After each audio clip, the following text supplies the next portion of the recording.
정교분리의 진정한 의미. 이 칼럼은 월드뷰 10월호에 실린 칼럼으로 한국기독교생명윤리협회 상임대표인 이상원 대표가 쓴 칼럼입니다. 정부가 코로나19 방역을 빌미로 삼아 개신교회의 예배 모임을 금지하거나 인원수를 자의적으로 제한하는 행정명령을 발동했다.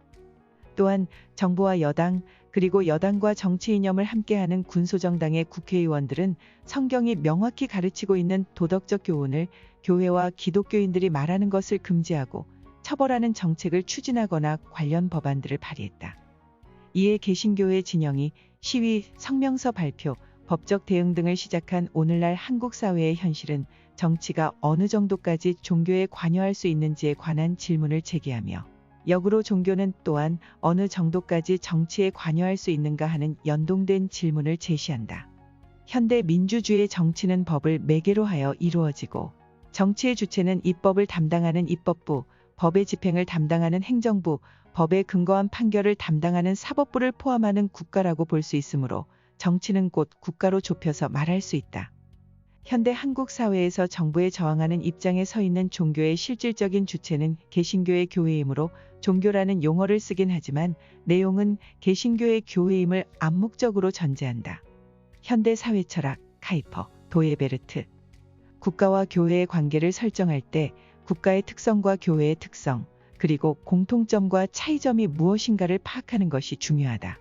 현대 사회 철학이 국가와 시장을 뜻하는 공적 사회와 가족, 학교, 교회 등을 포함하는 사적 사회를 그 특성에 있어서 다른 사회로 구분하고 있는데, 특히 개신교 내 개혁주의 전통의 대표적인 정치 철학자인 아브라함 카이퍼와 헤르만 도예베르트의 영역주권론은 국가와 사회를 한층 더 정교하게 구분했다. 현대 사회 철학은 공적 사회는 정의의 원리의 규범적 지배를 받고 사적 사회는 인애의 원리의 규범적 지배를 받는다는 점에서 차이가 있음을 말한다. 영역주권론은 두 영역의 공통점으로 두 영역이 모두 죄를 제어하는 기능을 한다는 점을 말한다. 그러나 죄를 제어하는 방법이 서로 다르다. 국가는 법적 강제력을 통해 죄를 제어하고 교회는 영적이고 도덕적인 설득을 통해 죄를 제어한다. 바로 이 점에서 국가와 교회가 구분된다. 국가에 주어진 고유한 기능은 정의에 기반한 법적 강제력의 행사에 있고 교회에 주어진 고유한 기능은 사랑에 기반한 영적이고 도덕적인 설득에 있다. 국가가 영적이고 도덕적인 기능을 담당하고자 해서는 안 되며 교회가 법적 강제력을 행사하려고 해서는 안 된다. 국가는 영적이고 도덕적인 진술에 대해서는 교회의 입장을 존중하고 경청해야 하며 교회는 국가의 법이 영적이고 도덕적인 규범에 반하지 않는 한 국가의 법을 존중해야 한다. 그런데 우리가 주목할 점이 있다. 도예베르트는 우주의 양상을 15가지로 나눈 다음 이 15가지 양상을 계층 구조적인 틀 안에 정리해 놓았는데 이 틀에서 영적인 양상은 도덕적 양상의 상위에 위치해 있고 도덕적 양상은 법적인 양상의 상위에 위치해 있다는 점이다. 이 구조는 두 가지 의미를 가진다. 첫째로 이 구조는 영적인 양상은 도덕적인 양상보다 더 깊고 넓으며 도덕적인 양상은 법적인 양상보다 더 깊고 넓다는 뜻을 가진다. 그러므로 교회의 영적이고 도덕적인 양상은 국가의 법적인 양상보다 더 넓고 탄력적이며 더 깊다. 왜냐하면 영적이고 도덕적인 양상은 사실상 무제한에 가깝게 깊고 넓은 인간 영혼의 깊은 차원과 마음의 세계를 포함하여 전인의 문제를 다루는 데 비해 법적인 양상은 사회적 관계 안에서 외적으로 드러난 인간 행위의 영역을 다루는 데 초점을 맞추고 있기 때문이다. 따라서 법적인 양상으로 영적이고 도덕적인 양상을 모두 통제하려고 해서는 안 된다. 다시 말해서 국가는 법적 강제력을 가지고 영적인 영역과 도덕적인 영역이 외적인 행위에 있어서 명백하게 사회에 해악을 끼칠 것이 명확하지 않은 이상 이 두 영역을 통제하려고 해서는 안 된다. 무한하게 넓고 깊은 영적이고 도덕적인 영역을 법적 강제력으로 통제하려는 시도는 전체주의적 발상으로서 종교와 도덕의 세계를 협의화하고 황폐화한다. 반면에 영적이고 도덕적인 양상은 법적인 강제력을 행사해서는 안 되지만 영성과 도덕성의 관점에서 법적인 양상 전체를 품고 규범적으로 지도할 수가 있다. 둘째로 이 구조는 인간의 삶의 중요성에 있어서 영적이고 도덕적인 양상은 법적인 양상보다 우선한다는 의미를 가진다. 여기서 도예베르트는 카이퍼의 영역 주권론을 보완한다. 카이퍼의 영역 주권론은 국가를 사회 위에 둠으로써 국가가 사회를 전체주의적으로 지배하는 구도를 배격하며, 이와 동시에 교회를 국가 위에 둠으로써 교회가 국가를 신정주의적으로 지배하는 구도도 배격한다. 카이퍼는 국가와 사회를 나란히 옆에 두고 두 영역이 모두 하나님으로부터 직접적이고 주권적인 다스림과 법을 부여받으며, 양자는 하나님으로부터 직접 부여받은 독립성을 서로 인정할 것을 강조했다. 국가는 강력한 조직과 행정으로 인하여 강한 구조적 힘을 가지고 있는 반면에, 사회는 자발적인 결사이기 때문에 취약할 수밖에 없는데, 국가의 기능은 바로 이 사회가 스스로의 힘으로 설 수 있도록 버팀목의 역할을 해주는 것임을 강조해준다. 여기서 질문은 버팀목이 먼저인가, 아니면 버팀목의 지탱을 받는 나무가 먼저인가 하는 것이다. 당연히 나무가 먼저이며 더 중요하다. 버팀목은 나무를 위해 존재할 뿐이다. 국가는 사회를 위해 존재하고 사회가 국가를 위해 존재하는 것이 아니다. 바로 이 점을 영적인 양상과 도덕적인 양상을 법적인 양상 위에 배치한 도예베르트의 구조가 명확히 한 것이다. 하나님이 세상을 창조하신 이후에 가장 먼저 등장한 사회구조는 아담과 하와로 구성된 가정이다. 아담과 하와가 타락한 후에 타락한 인류를 구원하기 위해 등장한 것이 동물 제사를 중심에 둔 교회 질서다. 그 다음이 시장이며, 국가는 그 다음에 등장해 가정과 교회를 보호하며 시장의 혼란을 바로잡기 위한 시도를 한다. 국가와 사회의 올바른 관계 설정. 지금까지 소개한 현대 사회 철학, 카이퍼, 도예베르트 이론의 틀에서 볼 때 국가와 교회의 관계는 다음과 같이 정리할 수 있다. 첫째, 교회는 영적이고 도덕적인 차원에서 삶의 전 영역에 관계하며 규범적으로 참여하고 필요할 경우에 비판한다. 교회는 국가가 법적 강제력을 바르게 행사하는가를 항상 감독하고, 바르게 행사할 때는 격려하며 그릇되게 행사할 때는 비판하는 등의 참여를 할 수 있다. 다만 교회의 참여는 기도와 도덕적인 권고를 통해 이루어져야 한다. 둘째, 국가는 교회가 정당한 법을 범하는 것이 분명하고 사회에 명백한 피해를 주는 경우가 아닌 한 법적인 강제력을 통해 교회의 영적이고 도덕적인 판단과 생활에 간섭하거나 통제하려고 해서는 안 된다. 외적인 행위만을 통제하는 법은 깊고 넓고 탄력이 있는 영적이고 도덕적인 영역을 담을 수 없으며, 담으려고 시도하는 순간 영적이고 도덕적인 영역은 망가지고 황폐화된다. 셋째, 국가는 영적이고 도덕적인 영역이 활성화될 수 있도록 버팀목의 기능을 담당해 주어야 한다. 이런 관점에서 볼 때 현대 한국 사회에서 국가가 국가 고유의 법적 강제력을 가지고 교회에 대해 행하는 다음 몇 가지 행태들은 이와 같은 국가와 교회의 건강한 관계에 부합하지 않는다. A. 국가가 교회의 영적 생활의 본질이자 생명과도 같은 주일에 모이는 예배를 코로나19의 전염 차단을 빌미삼아 과학적 근거도 불분명한 방법으로 금지하거나 현실에 맞지 않는 인원수 배당을 하고 나서는 것은 영적인 영역에 부당하게 국가가 깊이 간섭하는 것이며 국가의 법적 강제력을 남용하는 것이다.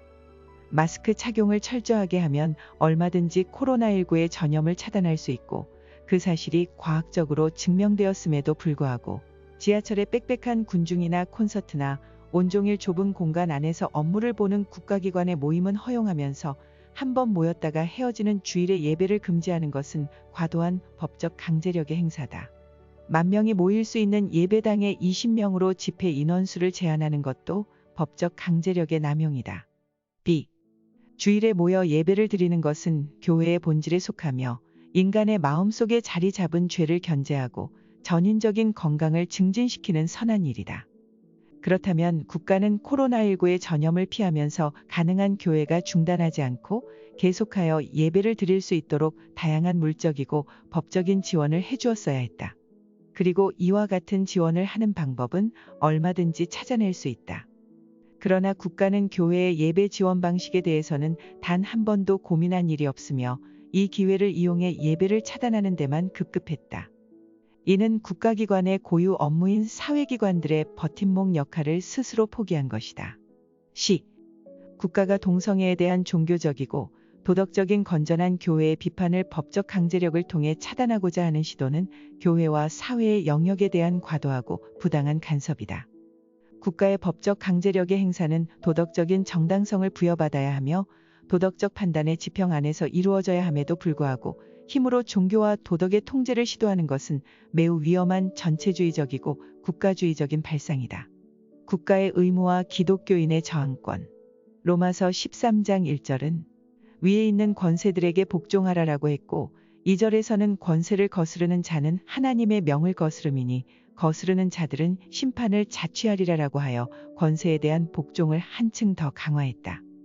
그런데 중요한 것은 기독교인들이 복종해야 할 권세에는 조건이 있다는 것인데 4절과 5절에 그 조건이 제시되어 있다. 그 조건은 선을 행한 자들에 대하여 칭찬하고 악을 행하는 자들에 대하여 보응하는 권세라야 한다는 것이다. 바울이 로마서를 쓸 때는 네로 황제가 등장하기 전이었는데 당시의 로마 정부의 형법은 상당히 공정한 것으로 알려져 있었고 따라서 바울도 자신을 둘러싸고 벌어진 소송 사건에 대해 로마 당국이 재판하는 것을 거부하지 않았으며 오히려 적극적으로 황제의 재판을 받기를 요청하기까지 했다. 바울은 이와 같은 로마 정부가 선을 장려하고 악을 처벌하는 기능을 어느 정도는 구현하고 있다고 생각했다. 그렇다면 이를 거꾸로 하는 국가, 곧 선을 행하는 자에 대해서 처벌을 일삼고 악을 행하는 자를 장려하는 국가에 대해 교회와 기독교인은 어떻게 대응해야 하는가? 로마서 13장 1절에서 7절의 본문은 이런 유형의 국가에 적용되는 본문이 아니다. 법적 강제력을 남용하는 국가에 대해서는 다른 본문이 적용되어야 한다. 구약의 선지서들은 우상을 숭배하고 국민에게 악을 행하는 국가에 대하여 선지자들이 피 흘리기까지 저항하고 비판하는 내용을 담고 있다. 바로 이런 책들이 이를 거꾸로 하는 국가들에 적용되어야 한다. 이를 거꾸로 하는 국가에 대한 저항의 정신은 이미 로마서 13장 1절에 강하게 포함되어 있다. 로마서 13장 1절은 권세는 하나님으로부터 나지 않음이 없나니 모든 권세는 하나님께서 정하신 바라 라고 말함으로써 권세의 기원이 하나님임을 말한다. 바로 이 말 자체가 바울 당시의 로마 정부에 대한 예리하고 강력한 비판의 말이다. 당시 로마 정부는 모든 정치적 권세의 궁극적 기원은 황제인데 황제는 곧 신으로서 정치 권력의 기원으로 간주되었다. 로마 정부는 정치 권력의 인간적 기원, 자율적 기원을 말한 것이다. 바울은 정치 권력의 자율적 기원의 주장을 정면으로 반박하면서 정치 권력의 진정한 기원은 황제가 아니라 하나님이심을 선포한 것이다. 로마 정부는 처음에는 이와 같은 로마서 13장 1절의 함의에 대해 주목하지 않았다. 그러나 네로 황제가 등장한 이후에 로마 정부는 이 말의 함의를 발견하고 로마 정부에 대한 도전으로 간주하기 시작하여 기독교인들과 교회에 대한 거센 박해와 핍박이 시작된 것이다. 그러나 초대 교회 교인들은 모든 정치 권력의 기원은 하나님이며 따라서 하나님 이외의 어떤 다른 존재에게도 절하지 않는다는 태도를 양보하지 않았다.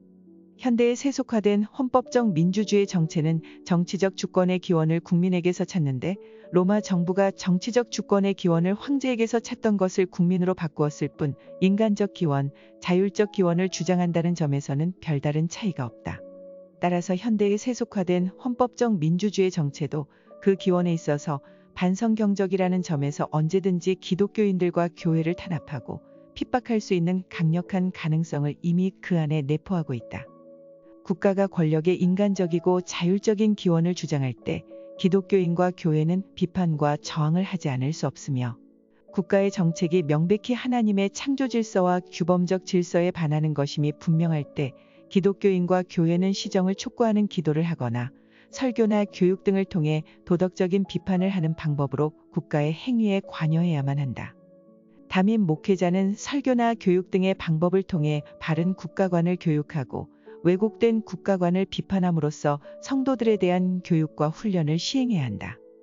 또한 교회는 교회들의 연합체이자 정치기구인 교단이라든가 각종 연합 모임을 통해 연대하여 국가의 반성경적인 행위들과 정책들을 비판할 수 있어야 하며 각종 전문가 시민단체들을 조직하여 시위, 성명서 발표, 세미나 등과 같은 합법적인 방법으로 적극적으로 의견 개진에 나설 수 있어야 한다.